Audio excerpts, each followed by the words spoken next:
Could the Toronto Maple Leafs land superstar forward Patrick Kane at the trade deadline this year? Breaking down a recent article from Frank Seravalli, NHL insider, about potential landing spots for the superstar forward at this year's deadline.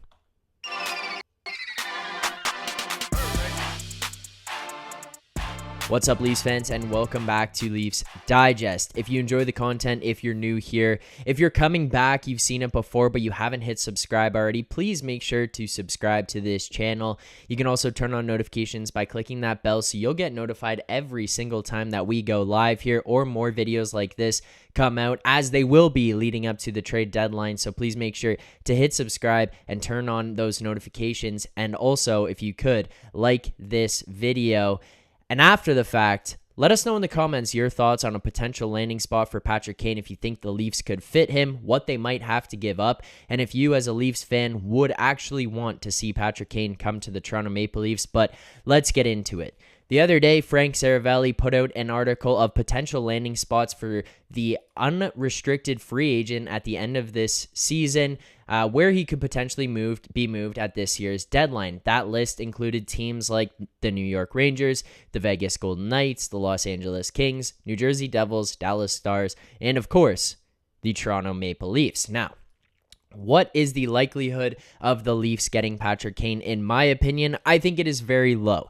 Given his cap hit right now of $10.5 million, he has a full no-trade clause in which he can veto any trades that come across. He can essentially choose his own destination of where he'd like to go. I think it would be hard for this Leafs team to fit it. Chicago would be looking to get back picks, prospects, potentially players on the roster right now in exchange for Patrick Kane. And in that deal, the Leafs would probably need Chicago to retain salary, as well as maybe mix in a third-party team who could also hold on to some of that salary as they bring Patrick Kane across. So the logistics of it are a little bit difficult, but in terms of fit on this team, would Patrick Kane fit here? 100%. He would be a perfect fit. And let me explain to you why. Patrick Kane has been there, done that. This guy is an absolute gamer. He's won 3 Stanley Cups. He's won the Conn Smythe, and he is one of, if not the greatest American-born forward to ever play the game of hockey, in the NHL at least. Patrick Kane is a left-handed shot right now. He currently plays the right wing. He's played the right wing the majority of his career in Chicago, but given the situation here in Toronto with Nylander and Marner being the right wingers, he would likely have to fit into the left side. I cannot foresee that being an issue with a player this skilled, this talented, and this smart. Now, here's another thing that he brings to the table aside from his top 6 abilities. Patrick Kane is a premier power play player. He's not one of those guys who is a power play specialist. He can get it done even strength. He can get it done on the power play, but he is an incredible power play player. And this Leafs team, although they are 7th in the NHL right now, they've been one of the best power plays in the regular season in the past couple of seasons, they really fall off come playoff time. Why is that? A lot of it has to do with predictability of the power play. We see the same thing throughout the entire season. And the other part of it is, one thing that this Leafs team has to its advantage is that when they get hot, they get extremely hot on the power play. But when they go cold, they go really cold. And that often falls around around postseason time. Their power play just starts to fall off a cliff, and then you can't get it back. You overthink things. You don't have enough time in the power play or enough room to maneuver to be able to get that back to the level that you had it in the regular season. Patrick Kane would significantly alter the outlook of that power play, adding another lethal shooter, another lethal playmaker to that power play who could be able to dish across to Marner, Matthews, Tavares if you'd like him there. But the other thing that this really benefits if the Leafs go out and trade for a guy like this for that power play is the fact that the second unit immediately gets better. One of those 4 forwards right now, Matthews, Marner, Tavares, Nylander, it obviously wouldn't be Matthews or Marner, would have to get bumped down to the second unit. There could be an opportunity here to completely restructure these power plays to make them a full-fledged monster by the time it gets to the postseason, where you could potentially roll out Matthews, Kane, Marner, Bunting, Riley, if it so happens to be him on power play number 1, and then power play 2, Nylander, Tavares, Kerfoot if he's still here, Engvall, Yarncroke, Liljegren, Sandin, the options are endless for that second power play unit, and you can get different looks out of either unit that go out there, whether it be from the sides of the ice, points of attack, the way that they move the puck, but there's a lot of options to change things around. That's just a hypothetical in general, obviously, but it is something that could significantly benefit this team if he did come here. Patrick Kane immediately would make the top 6 of this Leafs offense better. Right now, they are currently looking for exactly what Patrick Kane is. A top 6 impact player that could come here and play on the wing alongside Matthews or Tavares. The benefit of doing this is that it shifts guys down in the lineup who are probably playing a little bit above their means. Guys like a Calle Jarnkrok, who gets thrown into the second line spot with Tavares and Nylander, or Tavares and Marner, whoever the line is on any given night, but it shifts him down to be an even better third line player. You can move Bunting down to the second line or put Patrick Kane with Tavares. You have loads of options that you could do there. You're not pigeonholed into one spot of we could do this and only this, and this is the only way to do it. Your opportunity to change the lineup, reconstruct some things, and give you a little bit more depth becomes a whole lot easier.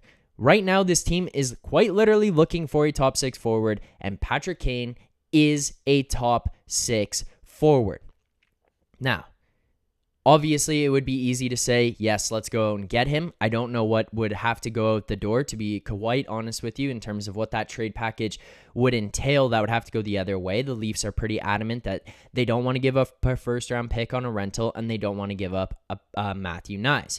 But what they would be interested in giving up or willing to listen on would be later-round picks, maybe the possibility of a sign-and trade, or they could potentially be willing to move on from some other prospects here. Topi Niemela, Fraser Minton, Mac Hollowell. Maybe you move on from Connor Timmins if you don't foresee him being here. There are guys that this team has brought in now who could be next in line to make this Leafs team over the next couple of years, that maybe they say, we got to go all in, we got to throw it out the window and say, we're going for it now. Our window is not that big. This Eastern Conference is not going to get much easier. Let's try, let's get the big fish, and let's win this thing. Patrick Kane would be a player that pushes you over the edge, and I personally would be interested in moving on from some prospects in order to go out there and attain a difference maker like Patrick Kane. Now, in terms of blowing up the prospect pool and trading everybody away, I don't necessarily think that that has to be the case. I think that there can be some type of unique combination of prospects, of picks, and players on this current roster, or players in the Marlies right now who just haven't yet come over or haven't quite fully developed to that level yet, who could be on the way out or could potentially be moved. The other thing here is that the Hawks are obviously looking to tank. They are not looking for players back who can match value on your roster right this second. So there are free agent players on this Leafs roster who will be free agents at the end of this year that the Leafs could easily move on from in that deal in order to offload some cap space. Ultimately, I think that if this Patrick Kane deal were to go down between the Chicago Blackhawks and the Toronto Maple Leafs, a third team must be involved to eat more of that cap. Even him coming here at 50% salary is still going to put you at 5.25. And at that point in time, yes, it makes things a whole lot easier, but you're still going to be in somewhat of a crunch come playoff time, and this team is not going to be done adding with just Patrick Kane. They're looking at depth defensemen. They're looking at some bottom 6 forwards, and if one trade is going to cripple you and not allow you to go out and get those other things, I don't think that trade in particular would be worth it. So having another team, having another party involved to take more of Kane's salary off would be extremely beneficial, as it would be only for the remainder of this season that one of those bottom teams could take away and maybe take a pick for in order to eat some of that salary for the rest of this season. I think that that allows them some more opportunity to go out and get that defenseman, go out and get that bottom 6 forward, and significantly improve this team. Now, some key points that I saw Frank Seravalli bring up in his article, I'll give credit to him, is Patrick Kane has an interest in going somewhere that he knows he could be long term.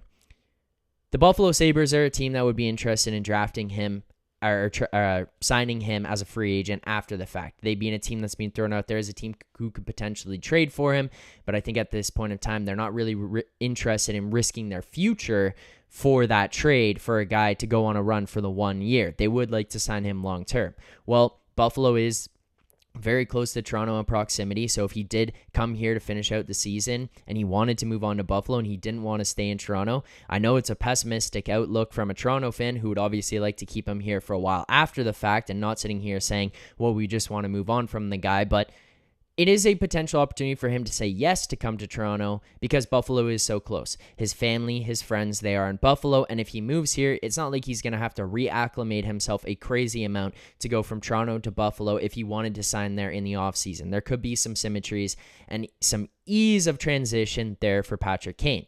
The other thing, Patrick Kane played his junior hockey in London, Ontario. That's where he got his start. That's where he grew his name, and he started to become the player that he is. So he's been nearby. He's been in Ontario, not too far away from the Toronto scene to start his career, so he has some familiarity there. The other part of this, he has a relationship with Austin Matthews, and at the end of the day, those two could potentially be the best American skaters to ever lace them up, and the opportunity to play together and go and try to win a Stanley Cup could be extremely enticing. Now, I do want to stress the point that there is no substance to this in terms of, hey, this is something being discussed by Kyle Dubas right now. The more information we get, we will continue to report it here on this Leafs Digest channel, so please make sure to hit subscribe. This is purely based off of Frank Seravalli's article in which he listed potential landing spots, and these are teams who have had some types of discussions about players and what things